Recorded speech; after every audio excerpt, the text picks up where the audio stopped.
everybody. So it's good to be back to live events, as for many of you. So I would like shortly to present you our company, Light Conversion. So we are also one of those first companies that started with once Lithuania regained independence. So we're 28 years old. And there are a few numbers here for you maybe to keep in mind. We're roughly 70 million euros in revenue, 300, I think 70 or almost 80 employees at the moment. We're more or less the largest company here in Vilnius.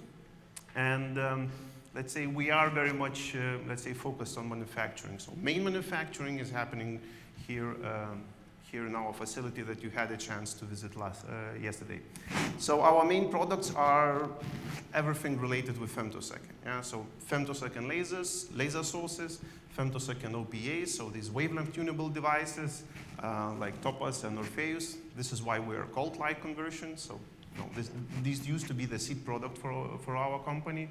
We're also doing different spectrometers for, again, pump probe, time resolve studies that use femtosecond lasers and so on. So all in all, we're doing autocorrelators and other things. So all in all, what unites us is we are the experts for femto world, and as you know, as a laser company, we're not really a big shot, right? We're not a billion-dollar company, but in the femto world, we are one of the largest players, or you could argue whether we are the largest or not, but in that sense, yeah.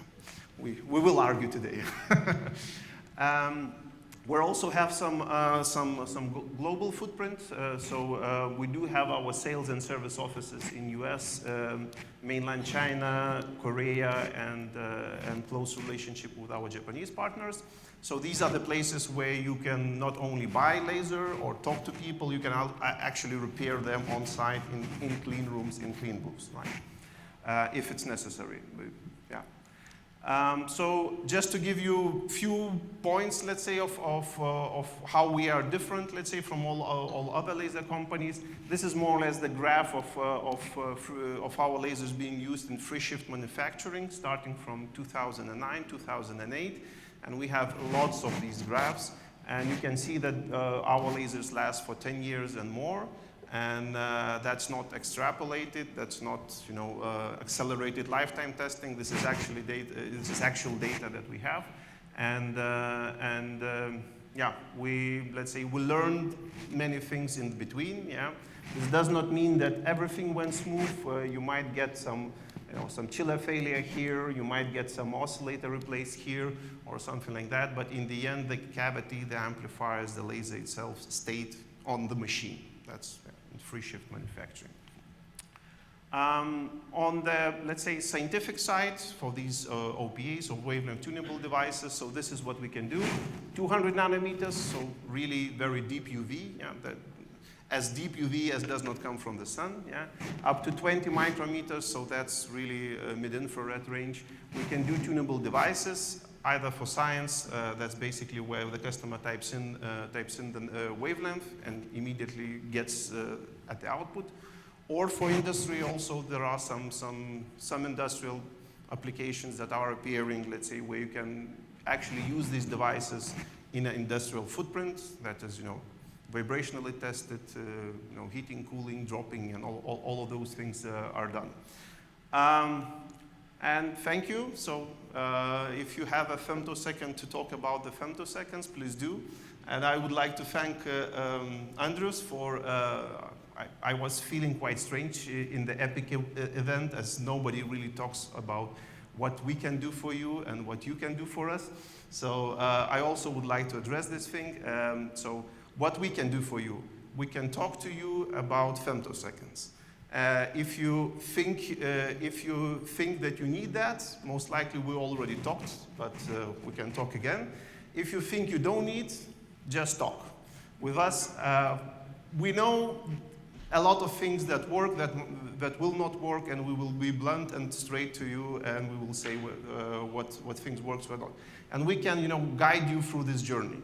It's not only talking, then, feasibility studies, demo lasers, so on, so on, so on. So we have long experience in guiding our customers in that, and yeah, this is what we do.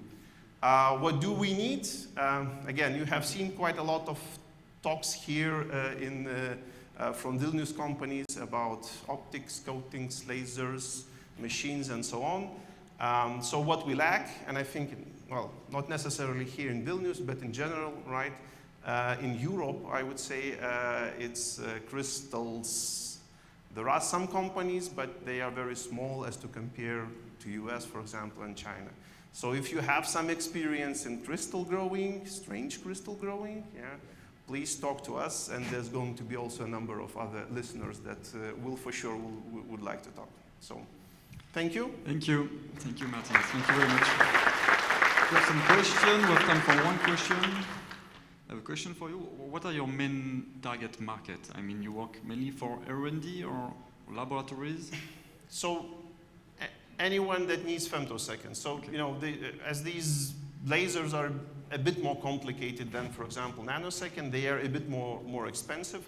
So the application field is very much spurted around. So, you know, you have applications in automotive, you have in medical device, you have in display industry, you have in consumer electronics, and so on. So it's, you know, it's used when other lasers are failing. So this is why I told you, talk to us. We know when others cannot deliver an application or a process, yeah, so we can add some value. Of course, this means a bit more complicated system, not only laser handling and other things, but yeah. Thank you. Thank you very much, Martynas. Thanks.